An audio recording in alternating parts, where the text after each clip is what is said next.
a new way that husbands are being harassed by the crimes against women cell. At least in Delhi, at least in this particular district court, I will upload the relevant details in maybe a Google Drive link. In the description box, you can find the details. But essentially, a gist of what has happened and what has been transpiring since the past few months is that husbands, when they are accused of an offense by their wives, the wives go and file a complaint with the police. That complaint, without registration of an FIR, is forwarded to the Crimes Against Women cell of the particular district. Now, at this Crimes Against Women cell, they issue notice to both the husband and the wife, and they attempt an amicable mediation settlement between the two parties. Normally, up until a few months ago, whenever a husband would ask for a copy of the complaint filed by the wife to see what are the allegations against him put forth by his wife, whether they are true or not, or if they are false, to what extent is the falsity of the allegations, the CAW would curtly tell the husband that we cannot give you a copy of the complaint. You can obtain a copy of the complaint by filing an RTI with the DCP office or the superintendent office, and they will give you a copy within 30 days under the RTI Act. And this itself is a huge transgression of law, according to me, because of the fact that the Supreme Court has on numerous occasions emphasized and re-emphasized the fact that a person accused of any offense should be given information about what the accusations against him are. Now, someone might argue that a complaint, unless it becomes an FIR, is not under the purview of the judgment of the Youth Bar Association of India versus Union of India, which was passed in 2016 by the Supreme Court, which said within 24 hours of an FIR being registered, you must upload it online. And if in sensitive matters you cannot upload the FIR online, you are still liable to give to the accused person free of cost a copy within 24 hours of registration of the FIR, a copy of the FIR. And if you are not being given so, the magistrate can get involved.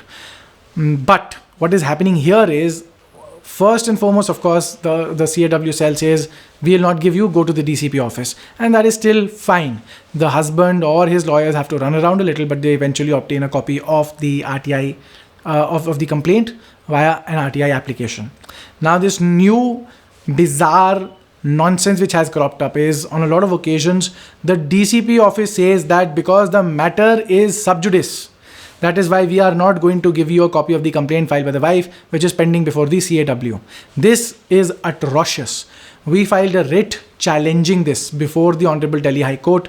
Coincidentally, on two occasions, two husband clients said, I filed my RTI as directed by you, and the answer which came forthwith was this: because it is sub judice, we are not going to give you a copy of the RTI. Now, of course, the police knows it, and we know it, that the statutory remedy is approaching and filing a first appeal before the appellate authority, and they know that RTI appeal process is so cumbersome and so stretched out that by the time the matter is decided by someone with a little bit of sense of the law, the FIR will have been, either the FIR will have been registered or the matter would have been compromised between the parties and the matter would have been done away with.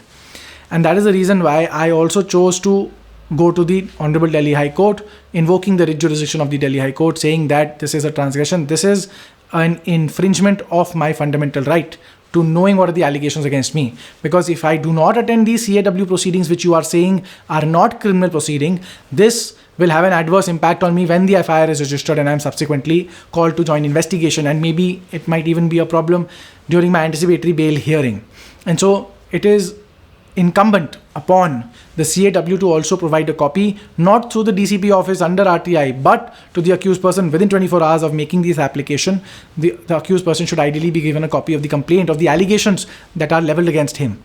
Now, before the Delhi High Court, the difficulty is that in both the matters that we filed the writs in, the matters were compromised and the clients insisted that the matter be withdrawn because everything else is compromised with. Of course, with due push by the officers of the Crimes Against Women cell.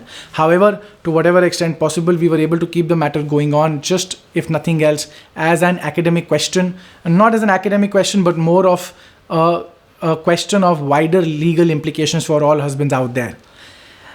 Having said all of this, a new development was that a subsequent occasion, one of my clients, then before the same district, CAW, filed through an RTI and was able to obtain through RTI a copy of the complaint filed by the wife against him. And I suspect the reason why is because even the concerned officer at the CAW cell had reached out to me and told me when I filed this writ petition that even the state prosecutors before the Delhi High Court say that this is a right of the person. How can you deny him information about allegations leveled against him? And when they requested me to take back the writ petition, yada yada yada, I don't want to really get into that, but this is something that is very, very interesting in the sense that the government and its entities can at any point of time choose to change the rules of the game to huge detriment to one party and of course to some benefit to the other party, and there are always ways out of this. I hope, I'm not sure if you have any sort of an idea about what is transpiring now since the past few weeks, since this debacle has happened. We are making our efforts as well. If you have any information about this, I'd love to hear in the comments as well.